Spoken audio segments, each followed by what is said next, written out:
Summary.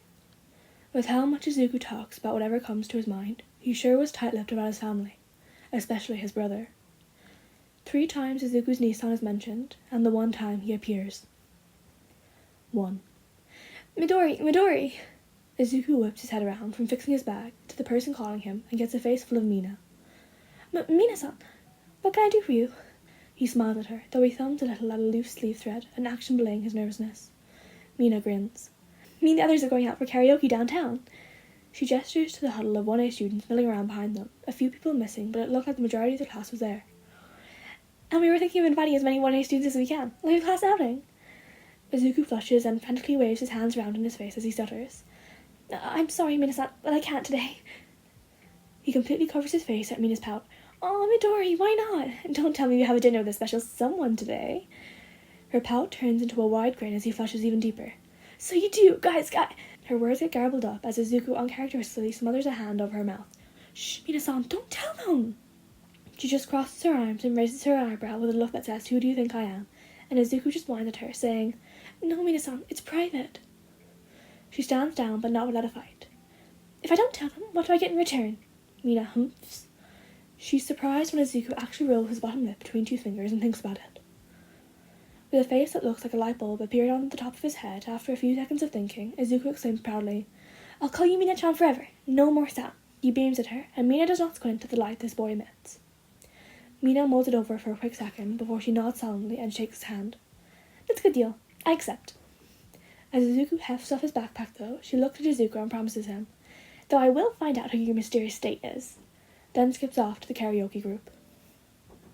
Izuku just nods slowly and shudders as he walks out of the classroom, thinking about how his brother would feel about a certain pink-haired horned girl eventually following his baby brother wherever he goes, just to find out who his dinner date was. 2. It's a well-known rule in 1A that unless it's an emergency, you are to silence your phone in the classroom when you're around Aizawa Shota, regardless of who you are.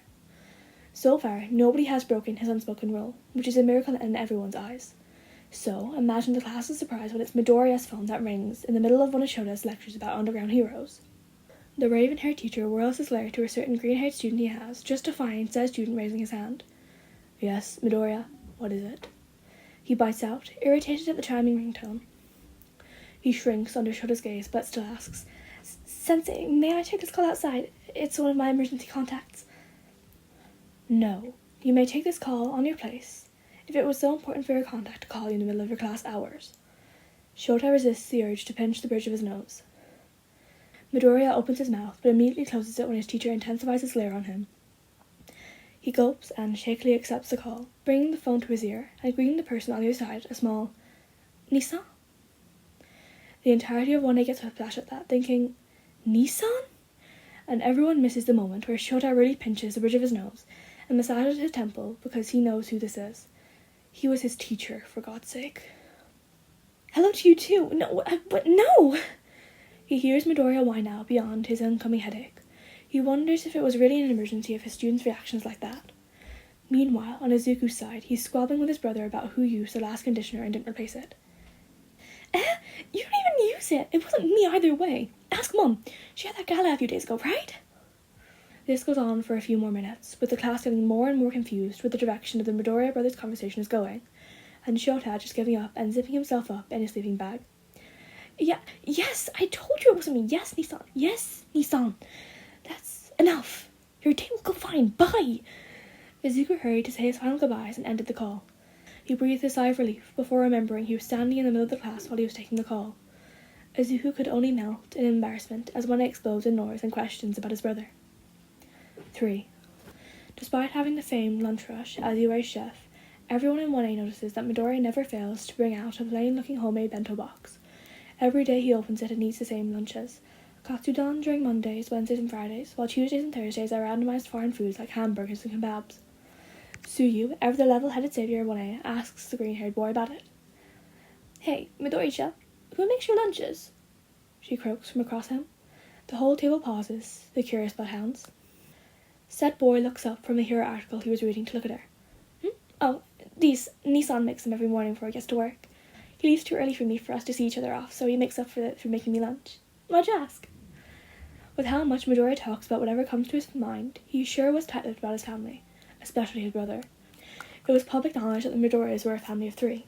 Him, his mother, and this mysterious nii-san they only heard about during that call incident last week. And the more they hear about it, the more one gets hungry for information. Sue blinks, taking in the short answer. Nothing, really. With how much of a hero enthusiast you are, I would have expected you to eat lunch roasted food. She shrugs. I wouldn't do that to nii-san. He makes the best food ever anyways. Lunch roast can be second. He exclaims, taking a bite to emphasize his point. The girl across from him crinkles her eyes, her equivalent of a smile, and says, You don't have to defend yourself and your brother Midoriya. It seems like you love him very much. It's good to love your family. With that comment, Midoriya flushes a deep red but still replies, Yeah, nii-san's the best. The rest of 1A sitting with them collectively melts. +1. With the end of Hero Foundation studies comes the end of school, much to everyone's relief. Izuku laughs at something Uraraka says as he walks with her, Ida, and Todoroki, their group behind everyone else's slightly due to Ida's costume. Halfway there, Todoroki asks him, Why don't you talk about your brother more, Izuku? The mentioned boy blushes more at the use of his first name so casually in school than the actual question. Well, you already know this, but I don't think you would appreciate me babbling about him in school too much. He values his privacy a lot, you know? Todoroki nods right back, thinking about Toya. Uraraka and Ida stay politely confused, not knowing what he nodded for, but happy that the dual quirk boy is talking. And when they arrive at the classroom, Izuku thinks, Speak of the devil, and he shall appear, huh? Leaning against the wall beside 1A's doors is a hooded figure hunched over a Switch console, black hair framing their face as low hisses are heard from them. His classmates that arrived before him looked at the person weirdly before shrugging and going to the classroom, unbothered. Izuku frowns at that, more concerned about his classmates' lack of wariness rather than the hoodie-clad somebody snarling at their handheld. Like the others, he shrugs and walks in to get his backpack, though a knowing smirk plays on his lips silently. He and his friends separate, each going to their respective tables to tidy up and go home. When they band together again to walk to the train, Izuku waves them off saying, Sorry guys, but not today. I have someone waiting for me today. He smiles. Uraraka's eyebrows furrow, and Ida racks his brain to think about who might pick up his green-haired best friend, when Todoroki waves him goodbye and silently drags his other companions to the door. Izuku-san, are you finished? Izuku sighs as he hears a whine from the door, unaware of how the classroom suddenly grows quiet at the arrival of this new person who calls the green-haired boy Izuku-tan. Yeah, I'm done. Let's bounce. He rolls his eyes to the figure beside him, hood still on and console nowhere to be found. And remove that hood, you look like a weirdo. Izuku reaches out to shove the hood down before his hand gets slapped away gently by a gloved one. You're such a brat these days. I should have stopped letting you hang out with Toya and Natsuo. The figure drawls as they pull their hood down, revealing red eyes and a pale face covered by black hair. But you do look like a weirdo, nii-san. I don't let a hobo-looking shadow eat dinner with me. Izuku sniffs indignantly, nose raised as he huffs. Midoriya Tenko, more known to the general public as the pro-hero Dust, laughs slowly as he picks up his brother's horrendously yellow bag and pinches his cheek along the way. This hobo-looking shadow is your brother, Izuku? I'm telling on you to Mum for that, he says before slinking out the door, waving at Todoroki. The green-haired boy rubs his cheek as he squawks and scrambles to the hallway after his older brother. Don't you dare do that! I'll tell to Mum that you already kissed Toya-san and Keiko-san, then she'll give you the talk. No more hero much allowed for my baby brother, Tenko sings songs as he strides away, Izuku fondly shaking his head and jogging to catch up, leaving 1A in absolute shambles. After a few seconds of shaky silence, Todoroki nods solemnly again. That was Izuku's brother. And he just broke the dam loose. Mina zeroes her attention to the heterochromic boy and hysterically asks, You knew this whole time? Me and Izuku are childhood friends, kind of. We met when I was 10.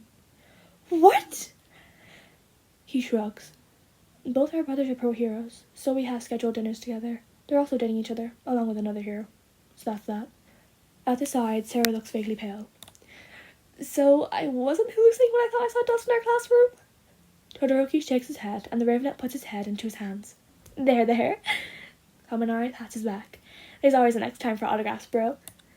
Well, at least I finally know who Midoriya Izuku's nii-san is.